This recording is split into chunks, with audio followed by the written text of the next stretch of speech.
बोलता हिंदुस्तान में तमाम दर्शकों का स्वागत है। अंतर्राष्ट्रीय स्तर पर तीसरी जंग की दस्तक, जिसका अंदेशा बोलता हिंदुस्तान के जरिए अमरीश मिश्रा जी ने बहुत पहले कह दिया था। लगभग साल भर पहले की बात है। तभी उन्होंने कहा था कि ये दस्तक हो रही है और दस्तक अब सुनाई भी दे रही है। अमरीश मिश्रा जी ने एक चीज और कही थी, दर्शकों को याद दिला दूं। जब ये अमेरिका के चुनाव हुए थे और तब उन्होंने कहा था कि अभी वक्त है ट्रंप को गद्दी संभालने में, उससे पहले बाइडेन कुछ खेल करेंगे। और बाइडेन ने खेल कर दिया। यानी जो जो अमरीश मिश्रा जी ने कहा वो चीजें होती जा रही हैं।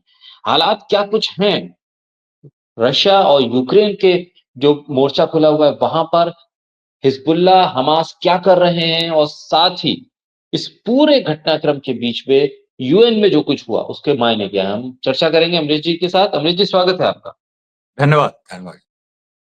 अमरीश जी, यूएन के एपिसोड से शुरू करें। रेजोल्यूशन पर वीटो अमेरिका ने करा।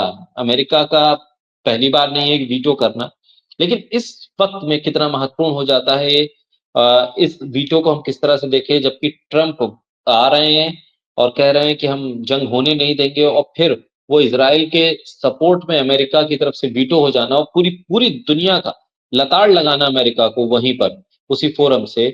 चाइना और रशिया जैसे कंट्रीज भी लताड़ लगा रहे हैं। किस तरह से देखें?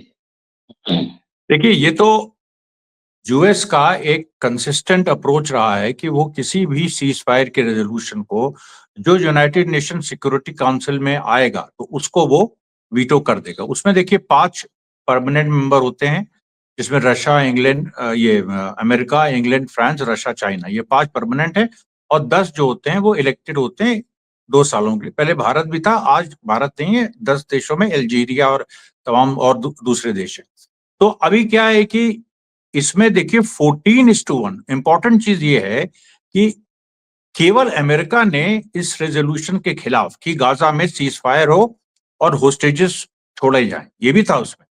उस अमेरिका अकेला था जिसने उसके खिलाफ वोट किया। 14 देशों ने, मतलब जो अमेरिकन एलाइज हैं, खासतौर पे इंग्लैंड और फ्रांस, जो परमानेंट मेंबर थे सिक्योरिटी काउंसिल के। 5 जैसे मैंने बताया, उसमें America, England, France, Russia, China. तो रशिया, चाइना तो चलिए विरोधी हैं अमेरिका के, तो वो तो उसके खिलाफ करेंगे। लेकिन इंग्लैंड और फ्रांस ने भी उस रेजोल्यूशन के पक्ष में वोट दिया कि सीज फायर गाजा में होना चाहिए।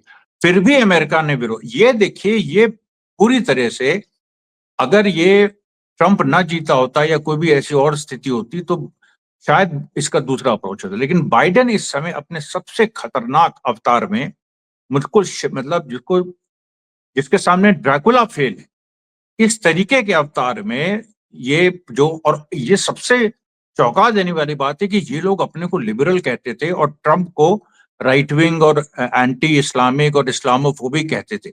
इनसे बड़ा कौन इस्लामोफोबिक और प्रो इजरायली और प्रो जेनोसाइड, इनसे बड़ा कौन निकला जो नफरत की राजनीति एक्चुअली ट्रंप और हैरिस करते रहे, जो यहाँ पर एक लिबरल फेस लगा के। और भारत में भी बहुत सारे लिबरल्स ऐसे हैं जो अब डेमोक्रेटिक पार्टी का सपोर्ट कर रहे थे। और आश्चर्य की बात यह है, आप सोचिए ट्रम्प का जो हुआ है, आप ये सोचिए कि अचानक बीजेपी कम्युनिस्ट पार्टी हो जाए। ये आप कभी आप तस्वुर नहीं कर सकते कि बीजेपी जो है लेफ्ट विंग हो जाए। वो हुआ है ट्रम्प के साथ। आखिरी मोमेंट में जो लिबरल लेफ्ट वोट था वो ट्रम्प की तरफ चला गया।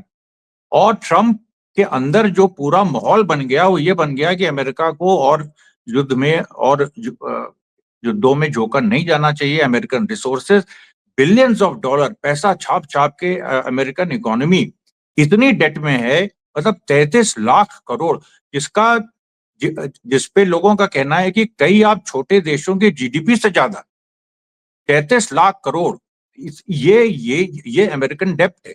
और वो भी 33 लाख करोड़ डॉलर। तो रुपए में आप सोचिए, तो आप सोच ही नहीं सकते हैं, उसका जो हिसाब है वो आप रुपए में लगा ही नहीं सकते हैं। तो सवाल यह है कि ये जो यूनाइटेड नेशन सिक्योरिटी काउंसिल में जो अमेरिका ने वोट दिया, ये बाइडेन का बहुत ही खौफनाक और एक शैतानी चेहरा जो पूरा उभर के सामने आया है। और इसके पीछे मिलिट्री इंडस्ट्रियल कॉम्प्लेक्स है और कई ऐसी एक पूरी लॉबी है, जो, क्योंकि अमेरिका में एक ही इंडस्ट्री है, हथियार। हथियार ही अमेरिका बनाता है, बाकी सारी चीजें आउटसोर्स्ड है। चाइना में है, कहीं बांग्लादेश में, इंडिया में है और बहुत सारे देशों में। तो वो जो है, और ट्रम्प वही कह रहा था कि अमेरिकन इंडस्ट्रीज को हम वापस लाएंगे। ये जो हालत अमेरिका की हो गई है, ये अमेरिका का जो अनएम्प्लॉयमेंट वगैरह है वो नहीं सुधर सकता जब तक इंडस्ट्री वापस नहीं आएंगी। तो हम अमेरिका को री इंडस्ट्रियलाइज करने की ट्रम्प की ने बात की थी। अब जो मिलिट्री इंडस्ट्रियल कॉम्प्लेक्स है, ब्लैक रॉक जैसी संस्थाएं हैं जो कई इसमें हैं, जो आपको बताएं यूक्रेन के साथ जो हुआ है, यूक्रेन को इतना ज्यादा जो एड दी गई है उसकी कीमत पता है क्या लगाई गई? आज यूक्रेन का हर नागरिक, हर किसान कर्जदार है। तो ऑलरेडी यूक्रेन की एक 1/3 जमीन अमेरिकन कॉरपोरेशन हड़प कर चुके हैं।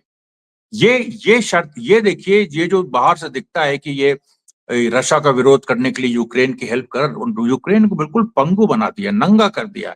अंदर से यूक्रेन का आदमी भूखों मर रहा है और ये लोग इस पे हथियार दिए जा रहे हैं।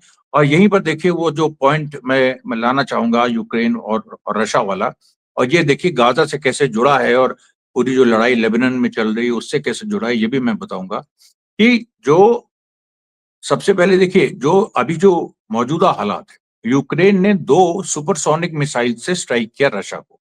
एक तो उन्होंने अमेरिकन ATACMS जो सुपरसोनिक मिसाइल्स हैं वो चलाई, और फिर जो जो ब्रिटिश स्टॉर्म, जो जिनको स्टॉर्म कहते हैं, वो मिसाइल्स चलाई।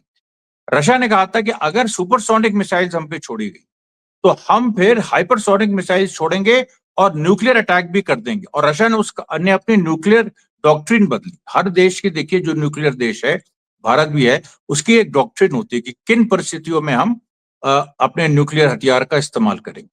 रशिया की डॉक्ट्रिन थी कि हम पहले इस्तेमाल नहीं करेंगे। अब रशिया ने चेंज किया, रशिया ने कहा है कि अगर क्योंकि यूक्रेन तो एक प्यादा है, यूक्रेन को तो अमेरिका दे रहा है, अमेरिका ने अलाउ किया, सबको अमेरिका से बकायदा परमिशन गई कि हाँ तुम ये वाली मिसाइल सुपरसोनिक यूज कर सकते हो, जो साउंड की स्पीड से 3 गुना ज्यादा है, यानी करीब समझ लीजिए कि आप 3000 किलोमीटर पर आवर। और जो इसके ऊपर होती है इंटरकॉन्टिनेंटल बैलिस्टिक मिसाइल हाइपरसोनिक, वो 9000 किलोमीटर पर आवर से ज्यादा होती है, जो रशिया ने आज छोड़ी। अब देखिए, अब रशिया ने ये कहा कि भाई हम अपनी न्यूक्लियर डॉक्ट्रिन चेंज करते हैं, हम न्यूक्लियर वेपन्स भी यूज कर सकते हैं, ये रशिया ने कह दिया। उसके बाद इन्होंने ATACMS छोड़ी, और फिर आज जो ब्रिटिश स्टॉर्म मिसाइल्स हैं वो छोड़ दी, और दोनों सुपरसोनिक है। अब रशिया ने आज जो जो किया है वो ICBM hypersonic, second world war के बाद पहली बार दुनिया में किसी ने ICBM यूज किया, और रशिया ने की है, और डंके की चोट पे की है, और ये कहते हुए की है कि हमको जो हर तरफ से नेटो घेर रहा है कि पूरी तरह से रशिया का वजूद खत्म कर दो, इसके खिलाफ हम कुछ भी कर सकते हैं। तो आज जो रशिया ने स्ट्राइक की है, एक दनिप्रो रीजन है यूक्रेन में, वहां पर उसने स्ट्राइक की है। अभी अभी पूरे उसके डेटा, कितने लोग मारे गए, क्या हुआ, वो अभी नहीं आए, लेकिन वो हाइपरसोनिक मिसाइल है, ICBM मिसाइल है, और उसमें MIVR सिस्टम है। MIVR मतलब multiple independent re entry vehicle, कि वो जो गोला है उसका, जो जो रशिया के ICBM का, जब वो मतलब गोला कह रहे हैं, जो मिसाइल है जब वो फटेगी तो वो मिसाइल जिन जिन टुकड़ों में होगी वो भी एक हथियार बन जाएंगे, तो कई टुकड़े जो है हथियार बन के अटैक करेंगे। अब सबसे जो बड़ी बात है कि ये जो ICBM छोड़ी है रशिया में, एक्चुअली पता है ये किस चीज के लिए बनी थी? ये न्यूक्लियर वेपन्स के लिए बनी थी।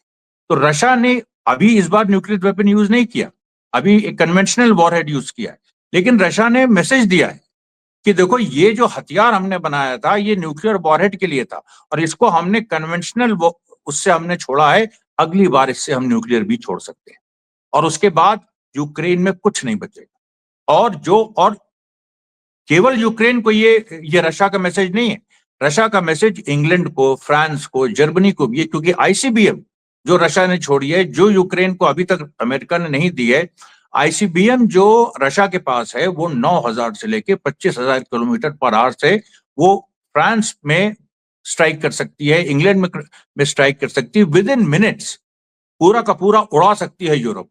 ये पूरी रशिया की स्थिति, और रशिया इतना बड़ा देश है, रशिया के एक हिस्से पे आप मारोगे तो वो इंटरसेप्ट भी हो सकता है, और रशिया के पास ज्यादा ऑप्शंस है, क्योंकि रशिया एक बड़ा देश है, उसकी पॉपुलेशन कम है लेकिन भूभाग बहुत बड़ा है। तो अब आप देखिए कि ये जो पूरी ये जो सारी चीजें हैं, और जो रशिया ने आईसीबीएम मारी है वो इंटरसेप्ट भी नहीं हो पाई, जबकि इंटरसेप्टर्स अमेरिका ने दिए थे यूक्रेन को। ये देखिए एक तरीके से जो पूरा इस समय गाजा में हो रहा है, लेबनान में हो रहा है। अब देखिए गाजा लेबनान में आते हैं। गाजा में निज़रीम कॉरिडोर में नेतन्याहू गए कल, और जब वो निज़रीम कॉरिडोर में थे तो वहां देखिए हमास ने बॉम्बिंग की, और निज़रीम कॉरिडोर के मतलब नेतन्याहू के ऊपर, ये देखिए पहले हलेवी गए थे वहां नॉर्थ गाजा में, जो 18 किलोमीटर का हिस्सा जो इजरायली आर्मी कह रही है वहां मिलिट्री रूल हम लगाएंगे, वो वहां पे पहले हलीवी गए थे, वो मरते बचे 37 ये 70 सेकंड से, और नेतन्याहू जब गए तो फिर हमला हुआ, और उस हमले में 4 इजरायली सैनिक मारे गए। ये जो देखिए बार बार हो रहा है कि और उसके साथ नेतन्याहू ने वहां जाके अनाउंस किया कि हम $50 मिलियन देंगे अगर कोई किसी होस्टेज को जिंदा लाएगा। हमारे जो होस्टेजेस अभी हमास के पास है, हम नहीं सॉरी $5 मिलियन, मतलब 50 लाख जो डॉलर हम देंगे जो किसी होस्टेज को जिंदा लाएगा। तो हमास ने उस पर कहा कि जो नेतन्याहू का सर लाएगा उसको हम पैसा नहीं देंगे, हम यहिया सिनवार ब्रेवरी अवार्ड देंगे। ये इस लेवल की बात हो रही है। अब आप सोचिए कि हमास को इतना, ये जो हमास का कॉन्फिडेंस है, हमास के पास लड़ाकों की जो लिस्ट आई है सारे फैक्शंस को मिला के अभी 1 लाख से ऊपर है, और वो पूरी तरह से गाजा में फैले हुए हैं, और नॉर्थ गाजा की लड़ाई बड़ी इंटेंस वे में चल रही है, जिसको हमास धीरे धीरे इजरायलियों को मार रहा है, और इजरायली जो फौजें हैं उनकी कैजुअलिटीज बढ़ती चली जा रही है। उधर लेबनान में आप देखिए, लेबनान में क्या हो रहा है। लेबनान में जो हिजबुल्लाह ने जो आंकड़े प्रस्तुत किए हैं, तो उसमें से रफली ये समझ लीजिए कि 1 अक्टूबर से इजराइल का ग्राउंड ऑफेंसिव शुरू हुआ था लेबनान में। 1 अक्टूबर से लेके 12 नवंबर तक करीब, जो इजराइल के आंकड़े के, और जो हिजबुल्लाह ने कोट किया, और अपना उन्होंने कहा है कि इसको आप डबल कर दो। इजराइल के आंकड़े ये हैं कि 1 अक्टूबर से 12 नवंबर तक हमारे करीब 110 सोल्जर्स मारे गए, और करीब 1000 से ऊपर घायल हैं, 46 मरकवा टैंक्स डिस्ट्रॉय। उसके बाद 12 नवंबर से अभी 20 नवंबर तक जो दूसरा फेज, जो इजराइल अपने हिसाब से पहला फेज दूसरा फेज कर देता है, दूसरे फेज में भी जो लड़ाइयां हुई हैं खासतौर पे वेस्टर्न लेबनान में, सेंट्रल लेबनान में, ईस्टर्न लेबनान में, पूरी ये पूरा आपका जो बेल्ट है, यहाँ से लेके शमा, जो एक वहां का बहुत बड़ा एक इस्लाम में जो सेंट पीटर जो जीसस क्राइस्ट के डिसाइपल थे उनके जो समकालीन जो इस्लाम में माने जाते हैं, तो वो भी एक बहुत बड़ी तो उनकी श्राइन है, वहां पर इसराइल ने हमला किया था। ये जो इसको चमा भी कहते हैं, ये वेस्टर्न लेबनान में। सेंट्रल लेबनान में एतरून और ऐनेता जो पूरा एक ट्रायंगल है वहां, और उसके बाद खियाम ईस्टर्न लेबनान में। अब ये 3 जगहों पे फिर से इसराइल ने घुसने की कोशिश की 12 नवंबर के बाद, और तीनों जगह वो पिटे। और उसमें देखिए जो सेकेंड फेज में इसराइल के जो इसराइल ने माना है कि 18 सैनिक मारे गए हैं, और करीब 7 से ऊपर टैंक हमारे डिस्ट्रॉय हुए। तो आज की जो ग्राउंड सिचुएशन है कि इसराइल, वही बात है कि लेबनान में 1 इंच नहीं बढ़ पा रहा। हाँ, बमबारी कर रहा है, सिविलियंस को मार रहा है। लेबनान में उसने बेरूत को तबाह, जैसे गाजा को तबाह किया उस तरीके से कम साउथ बेरूत को अभी तबाह नहीं कर पाया, लेकिन तबाह करने की पूरी उसकी मंशा है, वो दिख रही है। और उसने एक सीज फायर प्रपोजल भी ये दे दिया है कि जो भी, अगर हम सीज फायर करेंगे तो हमें आजादी होनी चाहिए कि हम जब चाहे हमला कर सकते हैं लेबनान पे। तो लेबनान पे मतलब बिल्कुल एक तरह से सीधी सीधा एक ये हो गया है कि लेबनान इजराइल के आगे घुटने टेके हिजबुल्लाह को बाहर निकाले, और हिजबुल्लाह को बाहर निकाल नहीं सकते क्योंकि हिजबुल्लाह सरकार का हिस्सा है। 128 मेंबर की जो वहां की पार्लियामेंट है, उसमें 60 से ऊपर हिजबुल्लाह ब्लॉक के एमपीज हैं। वहां का जो स्पीकर है जो पार्लियामेंट का, वो हिजबुल्लाह का आदमी है। और वहां की मैंने आपको कई बार सिचुएशन बताई है कि प्रेसिडेंट क्रिश्चियन और प्राइम मिनिस्टर सुन्नी और पार्लियामेंट का स्पीकर शिया, इस तरह से वहां पावर का डिवीजन हुआ था जब सिविल वॉर वहां पर रुकी थी। तो अब देखिए दोबारा सिविल वॉर हो जाए, ये कोई वहां चाहता नहीं है, और ना ही किसी की वहां दम है। और हिजबुल्लाह को आप हटा नहीं सकते हैं क्योंकि 1/3 कम से कम 30 से 33% शिया पॉपुलेशन है वहां, तो इसलिए फिर से सिविल वॉर होगी। तो ये देखिए कोई तैयार नहीं है। तो अब यहां पर भी इजराइल डिप्लोमेटिक लेवल पे भी लेबनान में पिटा है, जबकि यूएस ने पूरी ताकत लगा दी, बाइडेन ने पूरी ताकत लगा दी। और यूएस एम्बेसडर जो लेबनान की हैं, लीजा जॉनसन, उन्होंने यहां तक कह दिया कि लेबनान के लोगों से कि तुम विद्रोह करो, हिजबुल्लाह के खिलाफ विद्रोह करो। अच्छा, ये बड़ी अजीब सी एक चीज है जो ये जो अंतर्राष्ट्रीय वित्तीय पूंजी को जो रिप्रेजेंट करती हैं ताकतें, जो मिलिट्री इंडस्ट्रियल कॉम्प्लेक्स है, ये हर जगह कहता है जनता। अभी नेतन्याहू का करीब 3-4 दिन पहले वीडियो आया जिसमें नेतन्याहू ने ये ईरान की जनता से कहा कि अब अपनी सरकार के खिलाफ विद्रोह कर दो। अरे मतलब ऐसी ऐसी बात। तो आप देखिए शाकिर साहब, सिचुएशन बहुत अजीब सी हो गई, और अजीब सी इसलिए हो गई है क्योंकि लोग ये कह रहे हैं कि समझ में नहीं आ रहा है कि इजराइल और अमेरिका चाहता क्या है और इसके पीछे लॉजिक क्या है इसका। मतलब क्योंकि लोगों को ये विश्वास नहीं होता कि 1945 के बाद जिस दुनिया में वो पले बड़े हैं उसमें उन्होंने देखा है कि अमेरिका लिबरल वैल्यूज के लिए है। उसने किसी दूसरे देश पे हमले बहुत किए, वियतनाम पे भी किया, लेकिन किसी दूसरे देश, पूरी दुनिया में एक देश का राज हो, ऐसी बातें अमेरिका ने नहीं की हैं। लेकिन क्या अमेरिका उस स्थिति में आ गया है कि अब वो पूरे दुनिया में एक ही दो देश डोमिनेट करें, या 3-4 देश जैसे एक समय था, जैसे 19वीं शताब्दी में था कि यूरोप के चंद देश पूरी दुनिया को कंट्रोल करते थे, भारत को इंग्लैंड करता था, फ्रांस किसी और को करता था, पूरी दुनिया में कॉलोनीज थी, और 1945 में वो पूरा एक तरह से आजाद हुई दुनिया 1945 के बाद। और अब क्या फिर वो दौर आ रहा है जब पूरी दुनिया को रिकॉलोनाइज किया जाएगा, फिर से भारत गुलाम होगा, फिर से बहुत सारे देश गुलाम होंगे। ये देखिए स्थिति आ रही है, और इसीलिए जो रशिया और अमेरिका और ईरान, इन्होंने जो ठान ली है कि यहीं पर अमेरिका इजराइल को रोक देना है। और इसमें देखिए बिल्कुल। जो बहुत सारे लोग अपने यहाँ के हिंदुस्तान की भी जो मिस कर जाते हैं, उनको समझ में नहीं आता है कि ये पूरी जो लड़ाई है ये एक्चुअली भारत की आजादी की लड़ाई, जो फिलिस्तीन लड़ाई, इसमें कहने में कोई गुरेज नहीं होनी चाहिए। और जो रशिया यूक्रेन के खिलाफ लड़ा वो एक्चुअली, क्योंकि आपने जहां इन लोगों को जगह दी, इन लोगों ने पूरी दुनिया पे राज किया है, और ये 1945 से 1955 के बीच, बाद में भी 1965 तक कई देश आजाद होते रहे। अभी उनके आजाद हुए किसी के 50 साल, किसी के 70 साल हुए हैं, फिर से उनको रिकॉलोनाइज करना है। ये पूरी फिलॉसफी आ गई, क्योंकि अब क्या है कि केवल सीधे अमेरिका अपने रिसोर्सेज पे डिपेंडेंट नहीं रह सकता, या आर्थिक दोहन जो करता था वो दूर से लोन देके, और जैसे आईएमएफ, वर्ल्ड बैंक के थ्रू और अपना इन्वेस्टमेंट के थ्रू जो तीसरी दुनिया के देश हैं उनका दोहन करता था, उससे काम नहीं। उस सीधे उसको भारत की जमीन चाहिए, जैसे यूक्रेन की जमीन चाहिए, अमेरिका को भारत की जमीन चाहिए। अडानी और अंबानी क्या है भाई, ये जो 3 कृषि लॉज लाए गए थे, कानून लाए गए थे, ये सब बाहर से आए थे। इसमें अडानी वगैरह तो फ्रंट है, असली हाथ तो अमेरिका का है। तो अब इन लोगों को जमीन चाहिए, यहाँ का सोना चाहिए, यहाँ की जो दौलत फिर से बनी 1947 के बाद वो भी चाहिए। ये देखिए बात है, मर्म ये है पूरी। और इस चीज को, सबसे बड़ी बात यह है कि यहाँ का पूरा मीडिया नहीं समझ रहा है, यहाँ का वो नहीं समझ रहा है। अमेरिका तक को इन लोगों ने, सोचिए आप, इजरायली लॉबी और अमेरिका की जो मिलिट्री इंडस्ट्रियल कॉम्प्लेक्स की लॉबी, उसने अमेरिका के अंदर सिविल वॉर जैसी स्थितियां पैदा कर दी।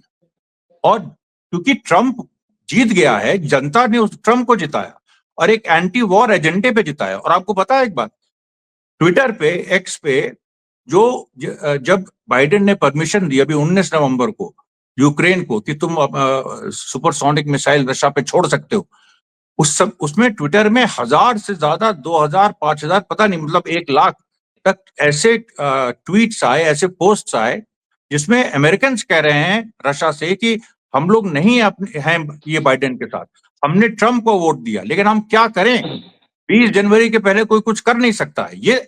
और अगर ऐसी स्थिति बनती रही तो उसके बाद ट्रंप के जितने सलाहकार हैं जो उनके साथ हैं, तुलसी गबार्ड से लेके तमाम लोग, और ये रॉबर्ट कैनेडी वगैरह, ये साफ बोल रहे हैं कि ये पूरी तरह से ट्रंप को मजबूर कर देना है कि ट्रंप भी सपोर्ट करे इस वॉर को, और इसके खिलाफ हमें अभी से लड़ना है। तो आप ये बताइए, मुझे लग रहा है कि 20 जनवरी के पहले अमेरिका में सिविल वॉर जैसे हालात हो जाएंगे, क्योंकि ये दिन बहुत दिन नहीं चलेगा। ट्रंप ने अगर एक भी कॉल दे दी, खुद उसने कह दिया कि ये हो रही है कोशिश, तो व्हाइट हाउस पे हमला हो गया था 2020 में, फिर वैसे ही कुछ होने वाला है।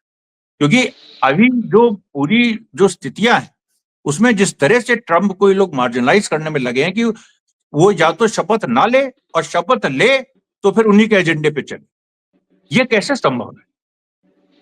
ये आप देखिए, ये पूरी सिचुएशन है। बिल्कुल, ये बहुत खतरनाक सिचुएशन है। ऐसे में अमरेश जी, आखिर में ये जानना चाहेंगे कि अगर रशिया वाले और यूक्रेन वाले फ्रंट पर कोई बड़ा हमला हो जाता है, यानी परमाणु हमला, थर्ड वर्ल्ड वॉर की शुरुआत होती है, तो फिर ये गाजा वाले फ्रंट पर क्या स्थिति रह जाएगी? क्या फोकस तमाम देशों का और खुद अमेरिका और इजराइल का उधर चला जाएगा और गाजा में हालात अपने आप सामान्य होने लगेंगे? फिर होगा क्या स्थिति? अगर उसका आकलन हम करें, उसे कैसे समझें? क्या ये दोनों फ्रंट तब भी खुले रहेंगे? दोनों फ्रंट खुले रहेंगे, क्योंकि देखिए रशिया यूक्रेन पे आज आज रशिया ने पहला हमला किया, अभी न्यूक्लियर हमला नहीं किया है।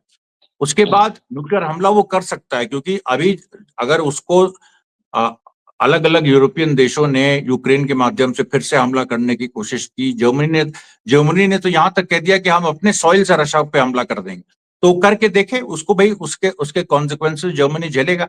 लेकिन ये लड़ाई दो फ्रंट की, क्योंकि हमेशा याद रखिए कि अभी ईरान का जो हमला है इसराइल पे, वो अभी बाकी है। जो जो आखिरी हमला इसराइल ने ईरान पे किया था, उसके बाद ईरान का जो हमला होना है वो अभी, और ईरान इसी के लिए वेट कर रहा था कि रशिया यूक्रेन पे स्ट्राइक करे। और उसके बाद आप देखिए ईरान ने भी ये तय कर लिया है कि 20 जनवरी के पहले उसको करना है। अब वो दिसंबर के नवंबर के लास्ट उसमें हो सकता है, दिसंबर के फर्स्ट वीक में हो सकता है, लेकिन उसे, और जिस दिन इसराइल पे हमला हुआ वो किस तरह का हमला होगा, क्या उसमें, क्योंकि ईरान के पास भी न्यूक्लियर वेपनरी की बात है, ऐसा तो है नहीं कि वहां बात नहीं है। तो ये जो पूरी चीजें हैं, ये जो पूरी स्थितियां हैं, इसमें इसराइल के ऊपर किस तरह से ईरान का हमला होगा। तो गाजा फ्रंट कहीं नहीं जाएगा, गाजा फ्रंट रहेगा। अगर इसराइल ने इस तरीके का कोई हथियार, देखिए इसराइल ने अगर वहां परमाणु बम, जो कि शुरू में बात की थी कुछ इसराइली दक्षिणपंथियों ने, आजकल वैसे ये शब्द बेकार हो गए हैं, वामपंथी दक्षिणपंथी, क्योंकि अमेरिका में तो उल्टा हो गया, दक्षिणपंथ इस समय वामपंथ हो गया है और वामपंथी दक्षिणपंथी हो गए, पूरा पलट गया मामला। तो अभी देखिए जो ईरान ने अगर इस पे हमला किया गाजा पे, अब ईरान में 18 किलोमीटर, ये सॉरी, इसराइल ने गाजा पे अगर हमला किया परमाणु टाइप या ऐसा, तो उसमें देखिए करीब 18 किलोमीटर तो उत्तर गाजा में इजरायली हैं, पहले इजरायली सैनिक वहां से हटेंगे, तो इसराइल वहां पर अभी इस तरह का हमला नहीं करेगा, वो ऐसे ही कन्वेंशनल वॉरफेयर करेगा। लेकिन कोई बड़ी मिसाइल मार सकता है और बड़ा जनसंहार कर सकता है, ये वो कर सकता है। ऐसी स्थिति में भी रेजिस्टेंस की प्लानिंग है। यमन की मैंने आपसे पहले एक बार एक बोलता हिंदुस्तान की, उसमें हमने बोला था कि यमन ने भी ग्राउंड इन्वेजन की तैयारी कर रखी है, और ग्राउंड इन्वेजन वो इसराइल का पीछे से करेगा, और वो कर सकता है। क्योंकि देखिए यमन के पास इस समय रेड सी में बेताज बादशाह बना हुआ है यमन। उसने अमेरिका के तीन तीन एयरक्राफ्ट कैरियर्स वापस कर दिए, जो वर्ल्ड वॉर सेकेंड के बाद कहीं नहीं हुआ है। कभी अमेरिकन एयरक्राफ्ट एंटी एयर मतलब एयरक्राफ्ट कैरियर, जब 1971 में बांग्लादेश वॉर हुई थी, तो भारत के खिलाफ 7वां बेड़ा भेज दिया था निक्सन ने, और उसमें इंदिरा गांधी ने कहा था कि इंडियन ओशन में जितना खून है वो कम पड़ जाएगा, हम लोग वो खून बहाएंगे और अमेरिका को हराएंगे। और अमेरिका को ने भेज दिया था। सोचिए आप, लेकिन उसके ऊपर हमला नहीं हुआ था। दुनिया सेकेंड वर्ल्ड वॉर के बाद पहली बार तीन अमेरिकन एयरक्राफ्ट कैरियर्स, बड़े बड़े जहाज जिनमें सैकड़ों हवाई जहाज जहां से फाइटर जेट्स उड़ान भरते हैं, दूसरी जगह बॉम्बिंग करते हैं, तीन आइजनहावर, लिंकन और इब्राहिम, तीन उनके एयरक्राफ्ट कैरियर्स वापस हो गए। ये कभी, और इससे इतना शॉक लगा है अमेरिका को कि जो अमेरिका की आर्मी, मतलब जो डिफेंस एनालिस्ट है, जो अमेरिकन नेवी है, जो सबसे बड़ी नेवी मानी जाती है, जो कभी हारी नहीं, जैसे ब्रिटिश नेवी का उत्तराधिकारी है वो इस समय सत्ते में है। और यमन, और तो इसलिए मैं कह रहा हूं कि देखिए अब स्थितियां इसराइल की ग्राउंड इन्वेजन की तरफ बढ़ रही हैं, और ग्राउंड इन्वेजन इसराइल का वो जब ईरान के हमले के बाद शुरू होगा, ये आप समझ लीजिए, क्योंकि और कोई स्थिति नहीं लग रही है अभी। इस लड़ाई को आगे बढ़ना है, एक्सपैंड होना है, जंग और तेज होनी है। इसमें किसी को कोई भी इल्यूजन पालने की जरूरत नहीं है, और भारत भी एक ना एक दिन उसके जद में आएगा।